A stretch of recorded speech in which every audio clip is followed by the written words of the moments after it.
Morning mga katoto, today is a 600 kilometers solo ride ng inyong katoto. First time kong gagawin to na solo ako. Solo ride ng ganung kalayo. Paano kasi ako pupunta sa probinsya namin, sa Nueva Vizcaya. Yung one way lang naman na papunta doon is, ano lang naman, 300 kilometers. Eh, ang gagawin ko kasi ngayon, since hindi kasama sila Stove, magbabalikan ako. Solo flight. I wore my adventure gear kasi ito yung motor na gagamitin ko. It's fitting na ito gamitin ko kasi ito gagamitin ko. Madilim pa eh. Ayan o. Yung Vogue na DS525X. Yung adventure bike nila. Samahan niyo ako. Let's go. 95 full tank. Paki-top up lang. Ano na yun eh, medyo puno na. Pakipuno na lang pa. Isa sa mga susubukan ko sa motor na to is yung fuel consumption niya. Bali at 18 liters if I'm not mistaken. So, titingnan natin kung ilang kilometro ang kaya nito bago mag-empty. Yung one way kasi na papunta ng Nueva Vizcaya, 300 kilometers. So, testingin natin.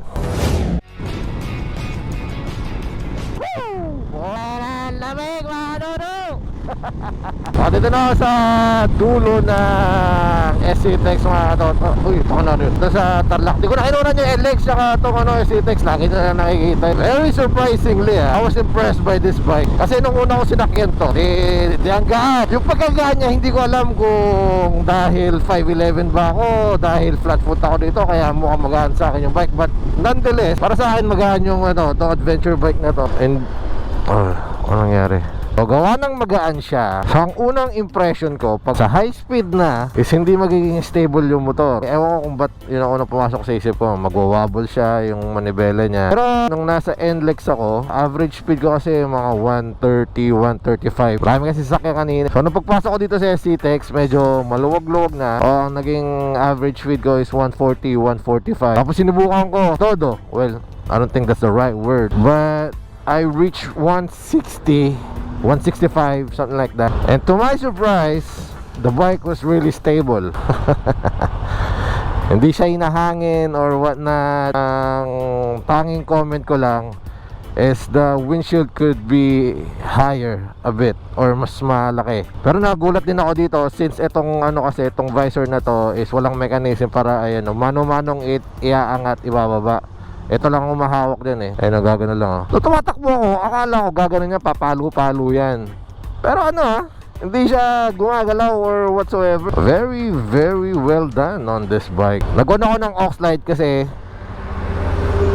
isa pa yun, yung headlight na ito, ang lakas din I-on ko lang yung Oxlite for additional visibility ng mga ibang sasakyan sa akin since madilim pa. Time check. Wala, magsi-6 na. Tapos ganito pa kadilim. They're not moving here. They're not moving here. Marami pa akong gusto sabihin sa motor na to. Mamaya ulit. Tsaka yung gas consumption. Teka. Dito tayo daan. Magsisilex tayo mga toto. Pinapakiramdam ako pa yung motor sa sa bangkingan Look at that view. Let's go. Good morning mga toto. So ba tayo rito? Dito tayo sa likod na itong barrier para mas safe ng konti. Teka, i-double check ko lang mga katoto ilang kilometro na tinatakbo ko. So, nag-umpisa tayo sa clean fuel kamis kanina. So, nakaka 101 kilometers na tayo. Ayan 101. Tapos ang nababawas sa gas ko is yan pa lang So far, 100 kilometers yun pa lang. Alright.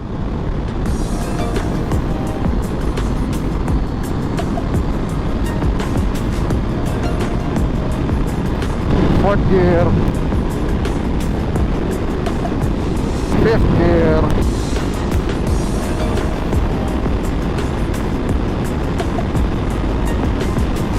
stable pa rin yung motor. 176, 168.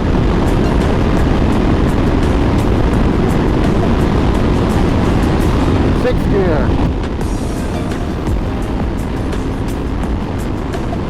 Mali pa yung gearing ko dyan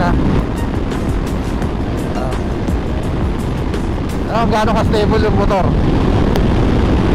considering na sobrang open dito.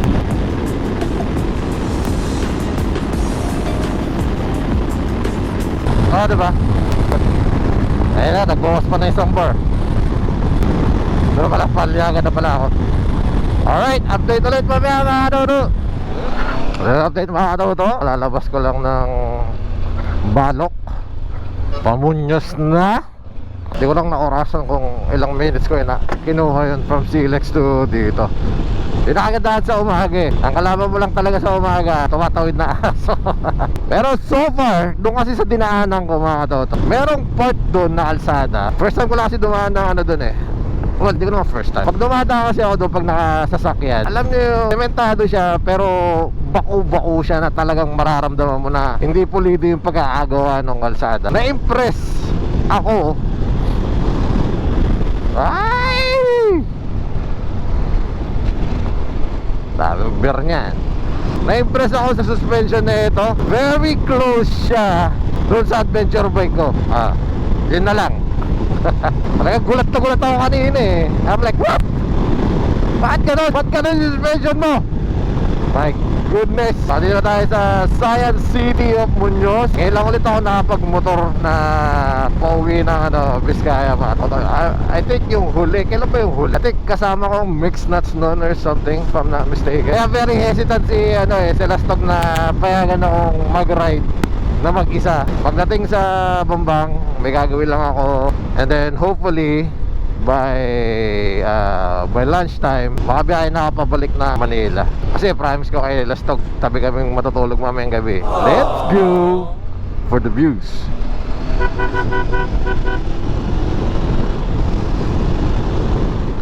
San Jose City, closing in na ako sa 200 kilometers na tinatakbo ko so far. As of now, nasa half tank pa. After netong San Jose is a solid na Dalton Pass all the way to Nueva Vizcaya na.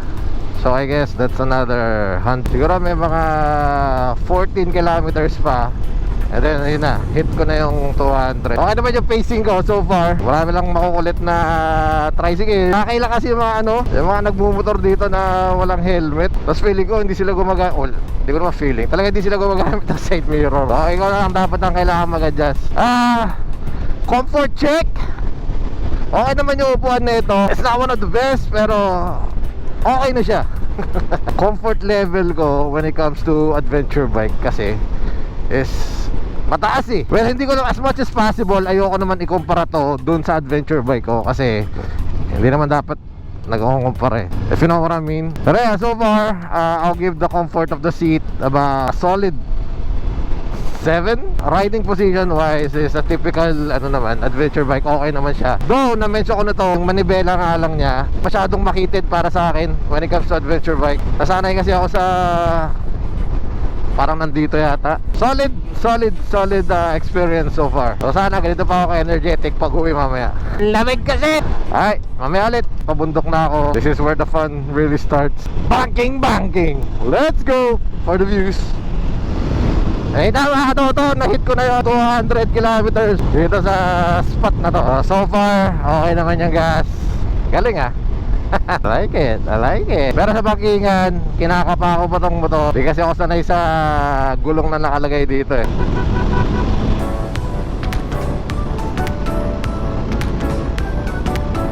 Ang sarap manakbo na ito. Ang ganda kasi ng aerodynamics na ito. Kasi patulis yung harapan na ito. So like I said, yun nga, yung windshield, kung matataas pa ng konti lang, okay na. Pero as is, it's fine, it's doing its job naman. So far, it's not disappointing me.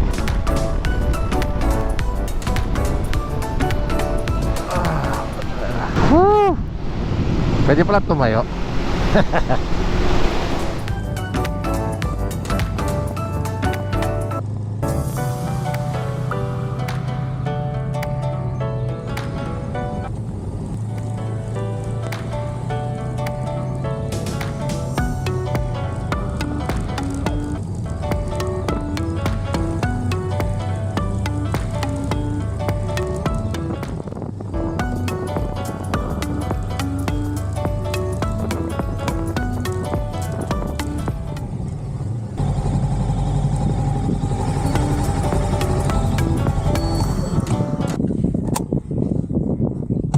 Ang lamig. Oh.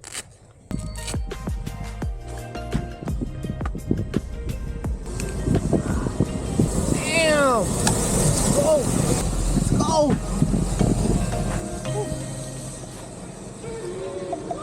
Dito na tayo or nandito na ako sa Tok-Tok ng Dalton. No, kanina, nalobat tayo or nalobat ako, I'd rather say. Nakita nyo naman, pag akyat pa lang, di naman umuulan. Obviously, maulap. Di naman malakas yung ulan, maambon. Ambon lang naman kanina. Pero basang-basa yung kalsada. Kanina, naiilang na nga ako na habang tuyo pa yung kalsada. Naiilang na ako dun sa yung naiiwan na oil ng truck sa gitna ng much more nung umulan na. So, lang tayo, easy bet lang ang ginawa kong takbo. Nakarating din naman. Ayan o. So far, so good. DS525X natin. So far. Sulit na sulit pa rin. All goods na. Alta ko na yung baterya. Tulak na ako pa Bambang. Ito mga 30-40 minutes na lang. Ang ganda-ganda ng araw kanina doon sa baba. Ganito pala rito. Malamig. So may mga nagche-checkpoint dito sa tabi. Ayun o. Nilagan nyo. Katoto! Ayun o. Patrolman Dalosig, Katoto! Tingin sila ng tingin sa akin kanina. Akala ko... Haba kasi niyan eh. Ayun. Ayun. Pumeto ako. Kaya hindi nila sure kung ako daw yun. Ito, picture tayo. 1, 2... Yun. Oy, ingat kayo ha. Ingat kayo. Ito, picture ba? Sticker ko Ay, meron na. Oh, picture na. Alin? Yung helmet mo yun? Oo. Oh, ito. Yun. Thank you, sir. Ay, ganito pa ganito. Oo. 1, 2, 3. Di ba may ano ka ba? Honda mo? Yung Fireblade, yung sports bike. Saan iakit ko rin dito? Hinto rin ako rito, baka kayo rin. Lagi rin yung misis niya. Si Lastok. Paano? Mauna na ako. Thank you sir. Ingat po. Ay, thank you. Babalikan lang kasi ako ngayon eh. Kulit nung kantang lumabas sa music ko. Can't feel my face. Can't feel my face talaga. Alalamig! Ito problema pag sa mga nakasalamin. Kung nagtanggal ka ng helmet, nahamugan yung mo or nalamigan yung salamin mo, wala nang recover. So zero visibility tayo rito mga katoto. Easy bag. Pasanta pena. Ayun, sa sobrang lamig, mamig yung gulong ko. Kaya nagbi-blink siya. I guess mamaya pag umandar pa lang ng umandar, siguro matatagtagan yan. I'm enjoying this ride. Wala na. Barado na ilong ko. For the views. Dito na tayo sa Tape. At least dito medyo okay dito. Tuyo, pero umaambon pa rin. Pero malamig pa rin. I think I mentioned this dun sa sa first impression ride ko na ito. Gagamitin kasi sa Boss Ironman tong motor na to. And what's my take so far? For me, personally, kaya na ito. Lamig. Hindi ako makapagsalita. Lamig. Kaya naman na ito. Kaya na ito makipagsabayan sa mga 1000cc and above or whatsoever. May history na rin ako na sumali ako ng Boss Ironman. Naka 500cc, which is in fact, the very first Boss Ironman na sinalihan ko, ganun yung motor ko, nakasabay ako. Much more itong motor na to. If tama yung calculation ko doon sa gas consumption na ito, na yung isang full tank nito is kaya more or less mga 300 kilometers. Ang Boss Ironman kasi is 1200, diba? 1000. Kulang-kulang yung gagamit na ito, makakapag-gas siya mga less than 5 times. Yun lang tansya ko. So sana tama yun. Pero feeling ko yun na yun eh. Solid. May sumigaw eh. Picture daw eh. Teka lang, pagbigyan natin.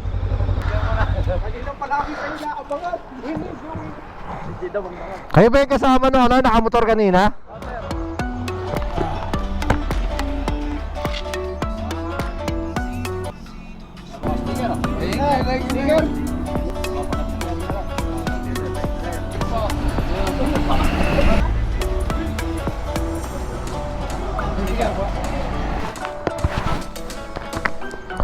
Ang gusto ko rito sa Biskaya eh.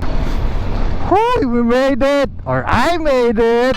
Ito na mga toto, we're here. I've reached my destination of Bambang, Nueva Vizcaya. So kulang-kulang 300 pala yung tinakbo. Ba't ganun? Bigyan ko lang kayo ng konting context mga katoto. Kasi marami pa rin nagugulat. Naririnig kami ni Lastog na nag-iilokan. Marami pa rin hindi nakakaalam. Taga Nueva Vizcaya kami. Yes, taga Vizcaya kami mga katoto. Uy, LTO, shout out. Taga Nueva Vizcaya kami. Ako mainly dito sa LTO, shout out again. Taga dito ako sa Bambang. Di naman ako dito pinanganak. Though, dito ako lumaki. Maynila ako pinanganak. Tapos, ayun. Taga dito talaga yung nanay ko. Ilang beses ko sinasabi yun sa mga vlog ko. Pero, ayun nga, like I said, may mga hindi pa rin nakakaalam. Proud Ilocano, proud Bambanggenyo ako. Ever since nung maliit pa ako. Ang gulo. Dito ako nag-aral na grade 1 to grade... Ay, hindi. First year, tama ba? Tapos second year high school, nilipat ako ng mga magulang ko sa Bayumbo. Doon ko naman nakilala sila Stogwater. Naging kami for a little bit of time. Parang pwede ko ba sabihin puppy love, babe? Puppy love. Tapos yun, nag-break din kami sa Putao, America. Ayun, Bambang Public Market. Malapit-lapit sa puso ko to, mga katoto, tong taon na to.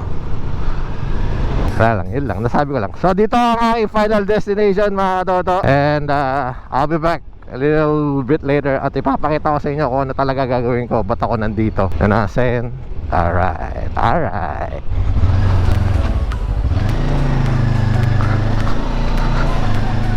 Okay, off-road tayo ng konti, mga katoto. Usap ko sila Stog, mga katoto. Say hi. Mada. Ay hindi, nilagyan na nila ng bato.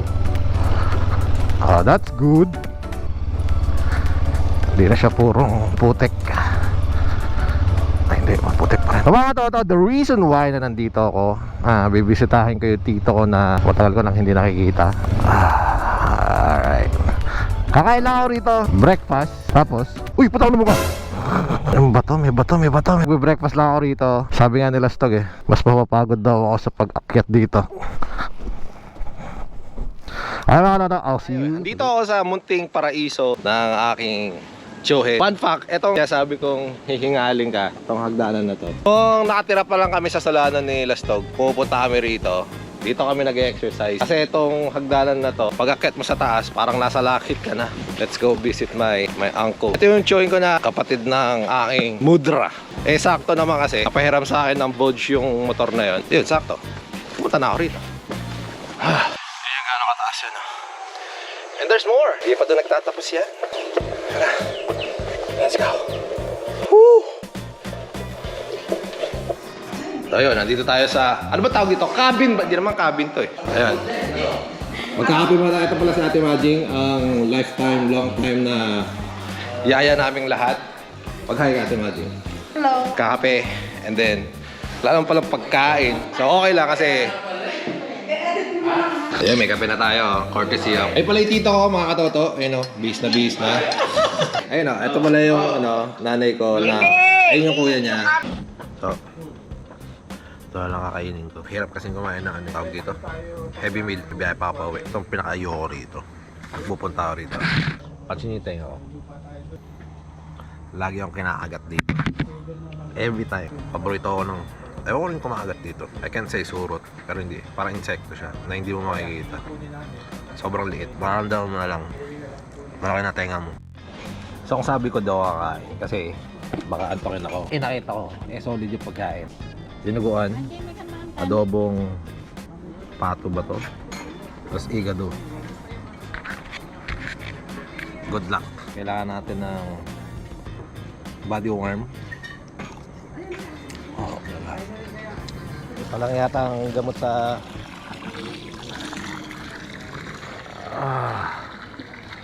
itong tubig pala na to galing yan sa somewhere doon sa bundok. Parang ang sarap tumalon. Ang temperature yata, tingnan mo, laki ang temperature yata rito is around 18-19 na. So rain check. Lamig kasi niyan purong tubig bundok yan. Kaya no thanks. So it's time to go. Paalam na tayo sa tito ko. Nong nga pala yung tito ko dito. Ano na ako? Yeah. Manong G. Yeah. Manong G. Ito pala si Fiona. Hello. Mauna na ako, Nong. Thank you sa pagkain. At dami pa may pay niyan. Ilagyan mo. Yung bike mo, lagyan mo niyan. Ay, sticker ba to? Oo. Ano, let's go. G ba kayo? G. So, 300 kilometer review muna dito sa Bodge DS525X. As you can see, as you can tell, I'm still fresh. Okay na okay pa ako. Okay itong motor na to. Gas consumption wise, panalong panalo. Wala pang 300 kilometers yung tinatakbo ko, mga katoto. Yung may natitira pang 1/4 na gas. Ang tong upuan, which is okay naman. Malapad siya. Salong-salo yung puwet. Hindi naman siya matigas. Hindi naman siya malambot. It's somewhere in between. Pabalik na ako ng Manila, another 300 kilometers. And let's see if I'm still fresh mamaya. Pagpasensyaan na yung tenga ko, talagang ganyan. Pag pupunta ako rito, may mga maliliit na... So let's go. Wala? Ay, dami. Pwede ko na i-vlog to mga katoto. Itong kalsada na to kasi, it may seem like a normal straight road, pero pag ang motor mo, pangit ang suspension, naramdam mo dito. But with this bike, bullshit you not. Para ako naka-G. Again, patulak na ako ng Manila. Gano'n ba ako tagal dito? Mga 6 hours din ako. Aliw na aliw talaga ako sa suspension na ito. So, sana sa bundok, tuyo na, para makabenging-benging. Ayun, buti tuyo na dito. Kanina, nung packet, basa. Actually, masarap siya i-banking. Though, dito na yung suspension niya. Dito na medyo, alam nyo na yun.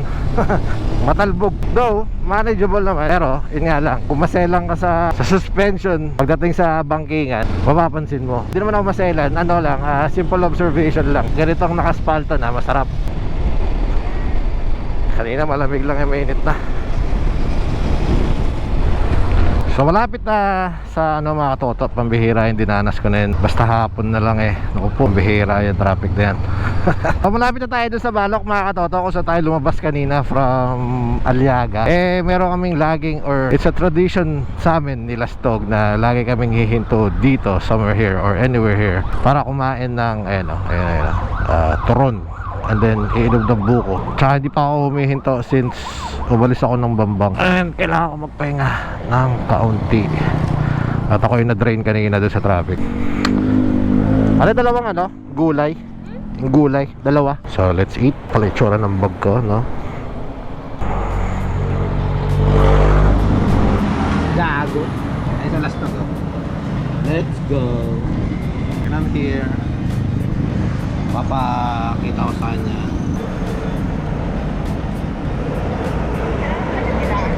Ito na siguro yung huling stop ko. Then next stop ko na sa Shell NLEX na. Or kung feel ko magmuni-muni sa Silex, hinto ko mamaya. Pero bahala na. Walang karapan na magmuni-muni. Dapat ako. Pero so far, solid yung motor. Then syempre, di mawawala ang buko. Time check, ano ba oras ba? Magpa 5 na pala So siguro nasa Manila na ako ng mga 8 the most. 9 pinaka-late na yun. Pero matagal na yung 9. Mga 8, 7 or 8. And then 12 hours later, back here baby. Mga toto, dito ko na ibibigay sa inyo yung kasi super duper solid experience sa motor na to. Nagulat niya ako. Totally nagulat niya ako. Some aspect na hindi naman dapat ako magulat kasi iba yung pananaw ko. Una sa lahat, suspension wise, yun yung dahilan kung bakit nakakayanan ako magbalikan from Nueva Vizcaya. Well technically wala pa technically parang Manila na to dire-diretso na to, expressway na to. Pangalawa, yung upuan, di ba sabi ko medyo siya matigas, hindi siya malambot, somewhere in between. It has a role on playing na bakit ako hindi gano'n napagod sa motor na to. Yung upuan niya kasi talagang malapad, talagang yung both your butt cheeks is sitting rest comfortably on the seat. Comfort wise, I'll give this at 8 out of 10. 8.5 out of 10. Oh, hindi na ako na-surprise dito. Talagang sinubukan ko lang siya kung pareha siya doon sa Anticoracha nila Stock, which is yung gas consumption niya 300 plus kilometer, 1 full tank. Nakita nyo naman kanina, di ba? Nagmabilis pa ako rito, nag 160, 170 pa ako rito. It didn't eat that much of the gasoline. Sa engine displacement na ganito, tapos ganun lang kumonsumo. Tapos the fact kasi pala mga katoto, kanina ko lang napansin na yung may riding mode pala to. So now, ayan yung mode niya, nasa E. Tapos meron pa yan, which is hindi ko nasubukan yan, nasa S siya, I guess, which stands for sports. Yan ang hindi ko nasubukan, tatalakayin ko na lang yan sa ibang vlog. The downside wise, power wise nito, okay naman siya, decent siya.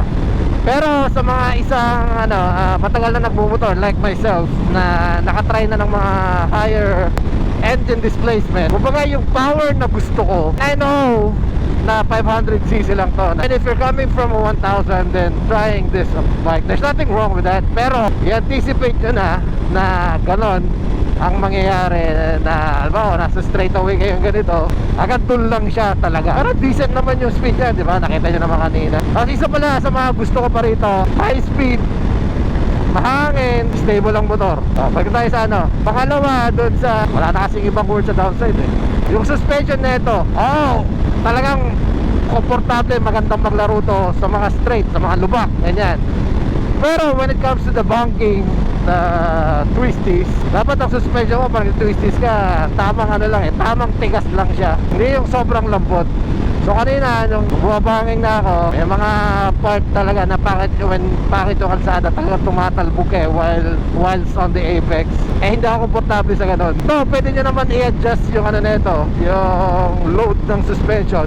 Pero yun nga, pag in-adjust nyo siya for cornering, banking, twisties, gano'n, ma-compromise na yung ano niya, yung pagiging komportable niya on a straight road like this. Dapat isipin mo na lang yung mga roads na dadaanan mo, kung ano bang mas marami bang twisties, mas marami bang straight na bako-bako yung kalsada.